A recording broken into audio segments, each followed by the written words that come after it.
बिस्मिल्लाहिर्रहमानिर्रहीम, अस्सलाम वालेकुम। मैं असदुल्ला खान हूँ। नवाज शरीफ के फ़ौज से इख्तलाफात के मामले पर ये तीसरी वीडियो है, पार्ट 3 है। वाज़ेह रहे कि नवाज शरीफ साहब जो हैं उन्होंने बतौर वज़ीर आज़म 8 आर्मी चीफ़ के साथ काम किया अपने 3 अदवार हुकूमत में, और आठों के साथ उनके ताल्लुकात ख़राब रहे।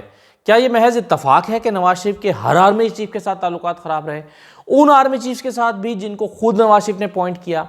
3 आर्मी चीफ़ को नवाज शरीफ ने खुद अपॉइंट किया था, परवेज़ मुशर्रफ को भी, जाहिल शरीफ साहब को भी और कमर भाजपा साहब को भी।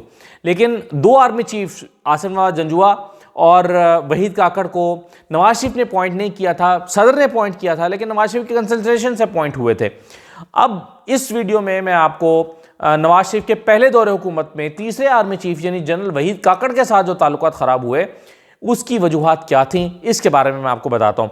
देखिए, पहले तो आपके जहन में रहे कि जनरल वहीद काकड़ जो हैं, जिनको पाकिस्तान की तारीख का एक गैर सियासी जनरल माना जाता है, उससे भी नवाज शरीफ को बड़े शिकवे शिकायतें हैं और आज भी वो उनकी बुराइयां करते हैं और कहते हैं कि उन्होंने बड़ी ज़्यादती की थी।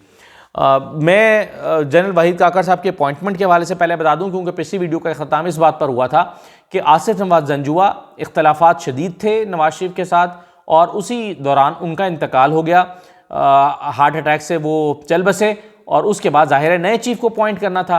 अब नए चीफ़ की अपॉइंटमेंट के लिए एक मरतबा फिर झगड़ा हो गया। उस वक्त जो सीनियर मोस्ट थे वो थे मोहम्मद अशरफ जंजुआ, लेफ्टिनेंट जनरल मोहम्मद अशरफ जंजुआ, और नंबर 2 पर थे जनरल फ़र्रुख खान। अब नवाज शरीफ चाहते थे कि अशरफ जंजुआ को लगाया जाए आर्मी चीफ, लेकिन सदर चाहते थे कि जनरल फ़र्रुख खान को आर्मी चीफ लगाया जाए। यहाँ पर डेडलॉक हो गया, शदीद डेडलॉक। ना सदर नवाज शरीफ की मान रहे थे, ना नवाज शरीफ सदर की मान रहे थे। फिर चौधरी निसार साहब एक्टिव हुए, चौधरी निसार साहब को एक्टिव किया गया। चौधरी निसार साहब ने फ़ौज में अपने ताल्लुकात को इस्तेमाल किया और उन्होंने अपना किरदार अदा करते हुए जनरल वहीद काकड़ को, जनरल अब्दुल वहीद काकड़, उनको आर्मी चीफ बनवाने में अपना किरदार अदा किया। और यूँ वहीद काकड़ साहब की तैनाती बुनियादी तौर पर जो चौधरी निसार साहब हैं उनके रिकमेंडेशन या उनकी अपने किरदार अदा करने के नतीजे में हुई। तो आप कह सकते हैं कि नवाज शरीफ साहब की तकरीबन मर्जी इसमें शामिल हो गई थी। वहीद काकड़ साहब को आर्मी चीफ लगा दिया गया। अब वहीद काकड़ साहब जो हैं, उनका जो मामला है वो ये है कि वो बड़े प्रोफेशनल जनरल थे।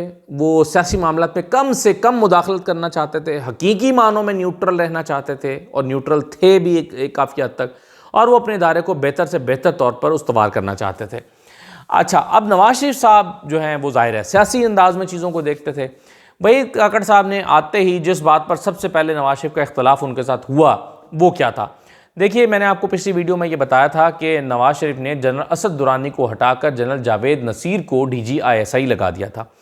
उनको शिकायत ये थी कि असद दुरानी उनको बहुत सारी बातें नहीं बता रहे थे जो उनको बतानी चाहिए थी, और उनके आँख कान नहीं बन रहे थे। तो उस पर जावेद नसीर साहब को लगाया गया था। और जावेद नसीर साहब के मैंने बारे में आपको बताया था कि वो अपना ज़्यादा वक्त तबलीग में गुजारना चाहते थे या गुजारते थे, और दाढ़ी उन्होंने तवील लंबी दाढ़ी रखी थी और बहुत सख्त किस्म के मजहबी शख्स थे। ख़वातीन को जो है वो देखना गुनाह समझते थे और अपना तबलीग में काम कर रहे थे। और यही नहीं बल्कि फ़ौज में ओवरऑल भी उन दिनों सख्त किस्म का मजहबी रुझान जो है वो बहुत बढ़ गया था। यही वजह है कि वहीद काकड़ साहब ने आते ही इन चीज़ों को बेहतर करने की कोशिश की और उन्होंने जावेद नसीर साहब को, जिनको नवाज शरीफ ने DGISI लगाया था, उनको हटाकर और अशरफ काजी साहब को DGISI लगा दिया, जनरल अशरफ काजी को। तो नवाज शरीफ इस पर बड़े सीखपा हुए कि मेरे लगाए हुए DGISI को आपने क्यों हटा दिया। तो उस पर ज़ाहिर है उनका ये नुक्ता नज़र ये था कि DGISI जावेद नसीर साहब अपना पूरा काम नहीं कर पा रहे हैं, क्योंकि उनका पूरा फोकस जो है वो इस अपने काम पर नहीं है और उनका फोकस जो है वो तबलीग और इस तरह के मामलात पर ज़्यादा है। इसलिए अशरफ काजी साहब को DGISI लगाना ज़रूरी है। जब उनको DGISI लगाया गया तो लगा तो दिया उन्होंने, लेकिन नवाज शरीफ साहब के साथ उनके इख्तलाफात पैदा हो गए। जैसा कि मैंने भी आपसे कहा कि आपको बताया कि नवाज शरीफ साहब इस ज़माने में जो फ़ौज है उसके अंदर मजहबी रुझान बहुत बढ़ता जा रहा था, और वो एक लिहाज से ख़तरनाक भी था। किस लिहाज से ख़तरनाक था? वो फ़ौज के डिसिप्लिन के हवाले से ख़तरनाक था। क्यों? अब आप कहेंगे कि इस्लाम पसंद होना कौन सी बुरी बात है?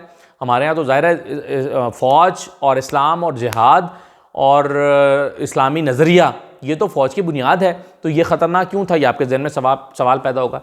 ये ख़तरनाक इसलिए था कि उन दिनों खिलाफत का जो है वो बड़ा एक रुझान चल पड़ा था फ़ौज के अंदर, और इस पर पूरी एक पूरी प्लानिंग करके उस वक्त एक तो हुआ करते थे मेजर जनरल ज़हीरुल इस्लाम साहब, और एक थे ब्रिगेडियर मुस्तनसर बिल्ला। इन्होंने कई महीने की एक हिकमत अमली बना के और मुसल्लह तौर पर खिलाफत नाफिज करने की कोशिश की। यानी इन्होंने पूरी हिकमत अमली बनाई, स्ट्रैटेजी बनाई, और स्ट्रैटेजी बनाकर इन्होंने प्लान ये किया कि हम असलहा लेकर, जो इन्होंने कहीं से अरेंज किया था छुप कर फ़ौज से, और फ़ौज के अलग वो असलहा था, वो असलहा लेकर हम कोर कमांडर कॉन्फ्रेंस पे हमला करेंगे। आप सोचिए कितना ख़तरनाक प्लान था।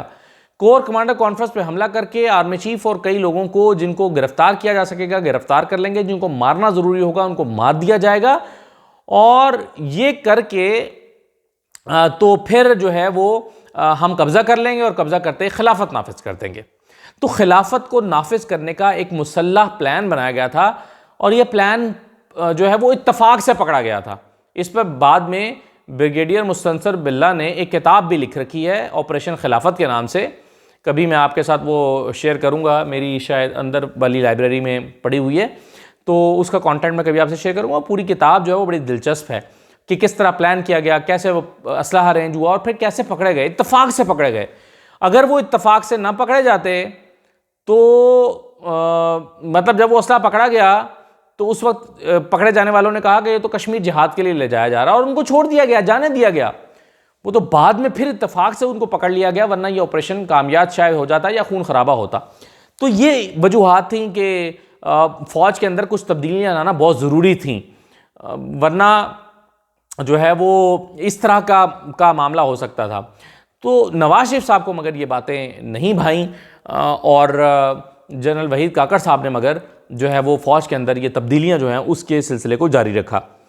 अच्छा, अब मामला ये हुआ कि जो इसी दौरान में नवाज शरीफ साहब जो हैं उनके सदर के साथ इख्तलाफात जो हैं वो बहुत शदीद होते जा रहे थे, और मसला वही था कि नवाज शरीफ साहब इख्तियारात चाहते थे और सदर इख्तियारात छोड़ने को तैयार नहीं थे। नवाज शरीफ को लगता था कि सदर जो हैं वो बेनज़ीर के साथ राब्ते में हैं और नवाज शरीफ के ख़िलाफ़ बेनज़ीर को तैयार कर रहे हैं, और नवाज शरीफ की हुकूमत ख़त्म करके बेनज़ीर को इक़्तिदार में लाना चाहते हैं। ये बात नवाज शरीफ के जहन में बैठ गई थी, और यही वजह है कि एक दिन नवाज शरीफ साहब ने धमाका कर दिया। धमाका उन्होंने ये किया कि उन्होंने एक प्रेस कॉन्फ्रेंस की, और प्रेस कॉन्फ्रेंस करके सदर के ख़िलाफ़ सख्त ज़बान इस्तेमाल करते हुए कहा कि सदर मेरी हुकूमत को चलने नहीं दे रहे। यानी आप सोचिए कि वज़ीर आज़म सदर के बारे में प्रेस कॉन्फ्रेंस कर रहे हैं कि ये मुझे चलने नहीं दे रहे, और इनके होते हुए हुकूमत नहीं हो सकती। जब नवाज शरीफ साहब जो इसहाक गुलाम इसहाक खान, असलम बेग, असद दुरानी, हमीद गुल, इनकी मदद से इक़्तिदार में आए थे, और इक़्तिदार में आने के बाद अब वो 2 साल के अंदर अंदर कह रहे थे कि इसहाक खान ही मेरी हुकूमत को चलने नहीं दे रहे। तो जब उन्होंने ये प्रेस कॉन्फ्रेंस कर दी, सख्त प्रेस कॉन्फ्रेंस, तो अगले ही दिन गुलाम इसहाक खान ने नवाज शरीफ की हुकूमत को ख़त्म कर दिया। और जब उनकी हुकूमत को ख़त्म कर दिया, अच्छा, अब इस सारे मामले में फ़ौज न्यूट्रल रही, फ़ौज इंटरवीन नहीं कर रही थी। काकड़ साहब जो हैं वो सिर्फ अपनी फ़ौज के सुधार के लिए इकदाम उठा रहे थे, जिनमें से कुछ पर नवाज शरीफ को इख्तलाफ था। जब हुकूमत ख़त्म कर दी गई नवाज शरीफ की, तो नवाज शरीफ ने फैसला किया कि वो सुप्रीम कोर्ट चले गए। जो वो सुप्रीम कोर्ट चले गए, सुप्रीम कोर्ट गए, तो सुप्रीम कोर्ट ने उनकी हुकूमत को बहाल कर दिया। जब उनकी हुकूमत बहाल हो गई तो यहाँ पर एक और मसला हो गया। गुलाम इसहाक खान ने फिर इसको अना का मसला बना लिया, नवाज शरीफ ने भी अना का मसला बना लिया। बयानबाजी बढ़ने लगी, एक दूसरे के ख़िलाफ़ चीज़ें जो हैं वो शिद्दत इख्तियार कर गई, और निज़ाम हुकूमत जो है वो मुअत्तल होकर रह गया, क्योंकि कुछ इख्तियारात सदर के पास थे, कुछ इख्तियारात वज़ीर-ए-आज़म के पास थे, और जब उनमें हम आहंगी ही ना रही तो निज़ाम हुकूमत को चलाना भी बड़ा दुश्वार हो गया। तो उस वक्त फिर जनरल वहीद काकड़ ने एक फार्मूला लगाया कि दोनों को बुलाया और दोनों से कहा कि आप दोनों ही घर चले जाइए, हम फ्रेश इलेक्शन कराते हैं, और दोनों को घर भेज दिया। सदर को भी घर भेज दिया, वज़ीर-ए-आज़म को भी घर भेज दिया। पाकिस्तान की तारीख़ में इसको काकड़ फार्मूले के नाम से जाना जाता है, और कहा जाता है कि ये काकड़ फार्मूला है। या आज भी आपने सुना होगा जब इमरान खान और नवाज शरीफ की जो है वो लड़ाई या इख्तलाफात बढ़ते हैं, तो कहा जाता है कि जी काकड़ फार्मूला भी आ सकता है, यानी सबको घर भेज दिया जाए और कोई कौमी हुकूमत कायम कर दी जाए या इंटरम सेटअप आ जाए, सबको घर भेज दिया जाए, ना नवाज शरीफ आए, ना इमरान खान आए, ना शहबाज शरीफ आए, काकड़ फार्मूला लगा दें। तो काकड़ फार्मूला आज भी पाकिस्तान में इस तरह से याद किया जाता है। तो अब वहीद काकड़ साहब ने किया ये कि इनको घर भेजा और कहा कि फ्रेश इलेक्शन कराएंगे, और उन्होंने वादे के मुताबिक 90 दिन में फ्रेश इलेक्शन कराए, और फ्रेश इलेक्शन कराए तो बेनज़ीर ने हुकूमत बना ली और नवाज शरीफ हुकूमत अपनी अक्सरियत खो बैठे, यानी वज़ीर आज़म ना रहे। और अब चूंकि वो वज़ीर आज़म ना रहे तो वो समझते थे कि मुझे घर भेजने के जो ज़िम्मेदार हैं या मेरी हुकूमत के ख़ात्मे के ज़िम्मेदार हैं वो वहीद काकड़ हैं। वो ये नहीं मानते कि ग़ुलाम इसाक़ खान और इनके दरमियान इख्तलाफात इतनी शिद्दत इख्तियार कर गए थे कि उनको घर भेजना ज़रूरी हो गया था। वो समझते हैं कि वहीद काकड़ ने मुझे घर भेजा।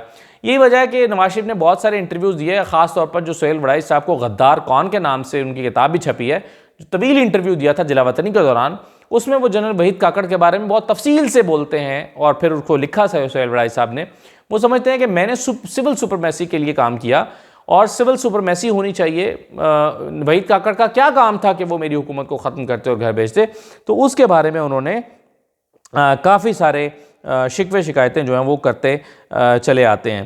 तो वहीद काकड़ साहब, जिनको मैंने शुरू में कहा कि पाकिस्तान की सियासी तारीख़ का एक गैर सियासी जर्नल कहा जाता है, और आपने देखा अभी जो मैंने अभी आपके सामने हक़ायक़ रखे हैं उसमें जनरल आसिफ नवाज़ जंजुआ के मुकाबले में इनके इख्तलाफात बहुत कम थे। बराह रास्त इनके साथ इख्तलाफात नहीं थे, इख्तलाफात ज़्यादा ग़ुलाम इसाक़ खान के साथ थे नवाज शरीफ के। लेकिन इसके बावजूद आज भी वो समझते हैं कि वहीद काकड़ ने गलत किया और उनकी हुकूमत को घर भेजा, और आज भी वो इसको अपना एक इख्तलाफ के तौर पर उनके साथ ताल्लुकात को देखते हैं। और इख्तलाफ ज़ाहिर है हुआ भी था जब बुलाया गया नवाज शरीफ को। नवाज शरीफ को लगता था कि वो दोबारा हुकूमत बना लेंगे, लेकिन वो नहीं बना सके और बेनज़ीर हुकूमत इक़्तिदार में आ गई। वो अलग बात कि बेनज़ीर की हुकूमत भी 5 साल ना चल सकी, और उसके बाद 97 में दोबारा नवाज शरीफ आ गए। लेकिन जब दोबारा नवाज शरीफ 97 में आए तो उस वक्त पहले से जो आर्मी चीफ थे वो जनरल जहांगीर करामत थे। लेकिन जनरल जहांगीर करामत बहुत ही प्रोफेशनल सोल्जर थे और सियासी मामलात में उस तरह से दखल अंदाजी उनकी बिल्कुल नहीं थी जिस तरह से परवेज़ मुशर्रफ चाहते थे या बाकी लोगों के साथ मामलात हुए। इसके बावजूद नवाज शरीफ ने जनरल जहांगीर करामत से इस्तीफ़ा ले लिया एक मामूली से इख्तलाफ पर। वो क्या इख्तलाफात हुए और क्यों इस्तीफ़ा लिया आर्मी चीफ से, और कितनी आसानी से उन्होंने अपना इस्तीफ़ा दे दिया, क्या हालात बने। तो जनरल जहांगीर करामत साहब के साथ नवाज शरीफ की इख्तलाफात की जो कहानी है वो मैं आपको पार्ट 4 में सुनाऊँगा। इजाज़त दीजिए, अल्लाह हाफ़िज़।